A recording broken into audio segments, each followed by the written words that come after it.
Hello friends, welcome to தோழா தோழி. Friends, இன்றைக்கி வந்து பார்த்திங்கன்னா கிறிஸ்மஸ் ஸ்பெஷலாக ப்ளம் கேக் ரெசிபி வந்து பார்க்க போகிறோங்க.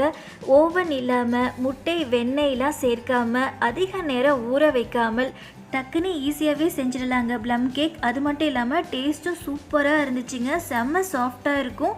இப்போது இந்த Christmas special plum cake recipe எப்படி செய்யலான்ட்டு பார்க்கலாம்.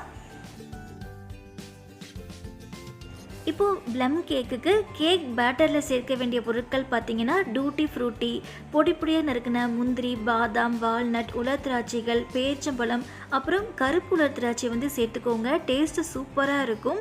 அதே மாதிரி ப்ளம் கேக் பொறுத்த வரைக்கும் பார்த்திங்கன்னா டூட்டி ஃப்ரூட்டி ஓரளவுக்கு சேர்த்துக்கோங்க. அதுக்கப்புறம் வீட்டில் இருக்கக்கூடிய முந்திரி பருப்பு, பாதாம், உலர் திராட்சைகள் இருந்தால் கூட போதுமானது.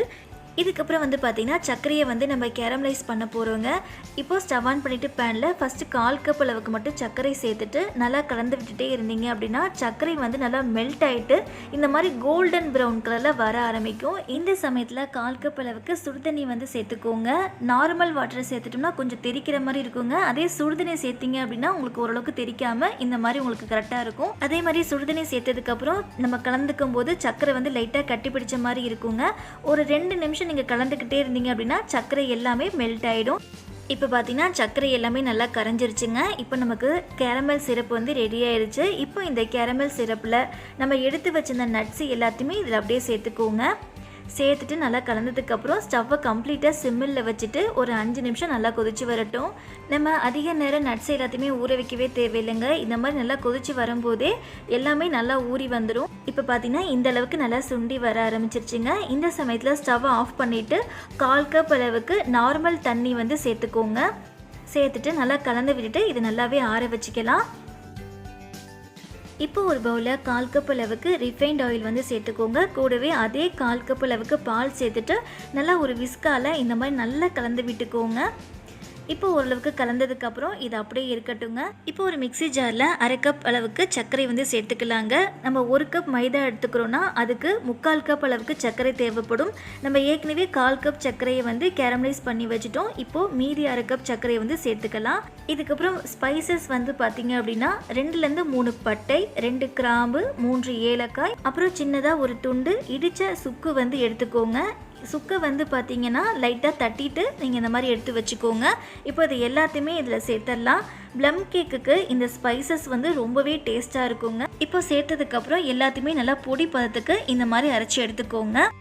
இதுக்கப்புறம் நம்ம பவுலில் பாலும் எண்ணெயும் நல்லா கலந்து வச்சுருந்தோம் இல்லைங்க, இதில் இந்த மாதிரி ஒரு ஜல்லடி வச்சுட்டு நம்ம பொடி பதத்துக்கு அரைச்ச சர்க்கரை பொடியை வந்து இதில் அப்படியே சேர்த்துக்கலாம். சேர்த்துட்டு நல்லா இந்த மாதிரி ஜலிச்சு எடுத்துக்கோங்க. இப்போ நல்லா ஜலிச்சதுக்கப்புறம் இதே ஜல்லடையிலேயே 1 கப் அளவுக்கு மைதா மாவு, 1 சிட்டிகை உப்பு, 1 teaspoon baking powder, 1/2 teaspoon baking soda சேர்த்துட்டு இப்போது நல்லா ஜலிச்சு எடுத்துக்கோங்க மாவை. இப்போ எல்லாத்தையுமே நல்லா ஜலிச்சு எடுத்ததுக்கப்புறமேட்டு இந்த மாதிரி நல்லா கலந்து விட்டுக்கோங்க.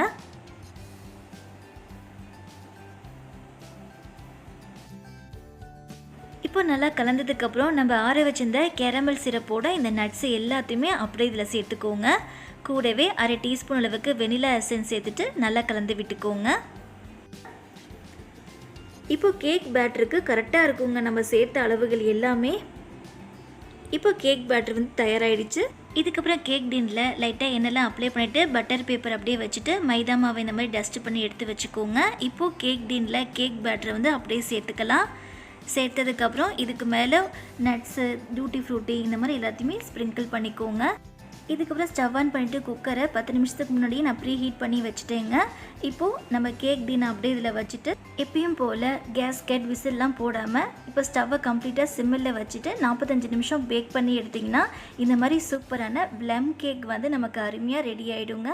இதுக்கப்புறம் இந்த கேக் ஓரளவுக்கு ஆறுனதுக்கப்புறம் சைடில் ஓரத்தெல்லாம் இந்த மாதிரி அப்படியே கத்தியெல்லாம் எடுத்து விட்டுட்டு அப்படியே கவிழ்த்து போட்டுட்டு பட்டர் பேப்பர் எல்லாத்தையும் எடுத்துடலாம். அவ்வளோதாங்க. இப்போ சூப்பரான கிறிஸ்மஸ் ஸ்பெஷல் ப்ளம் கேக் வந்து அருமையாக தயாரிச்சு. நம்ம இதில் நட்ஸ் எல்லாம் வேறு சேர்த்துட்டோம் இல்லைங்க, அதெல்லாம் சாப்பிடும்போது அவ்வளோ ஒரு டேஸ்ட்டாக இருக்கும், செம்ம சாஃப்டாகவும் இருக்கும். நீங்களும் வீட்டில் இந்த மாதிரி செஞ்சு பாருங்கள், எல்லாருக்குமே ரொம்ப பிடிக்கும். இந்த வீடியோ உங்களுக்கு பிடிச்சிருந்துச்சுன்னா லைக் பண்ணுங்கள், ஷேர் பண்ணுங்கள், சப்ஸ்கிரைப் பண்ணிக்கோங்க. கூடவே இருக்க பெல் ஐக்கானையும் கிளிக் பண்ணிக்கோங்க. தேங்க்ஸ் ஃபார் வாட்சிங்.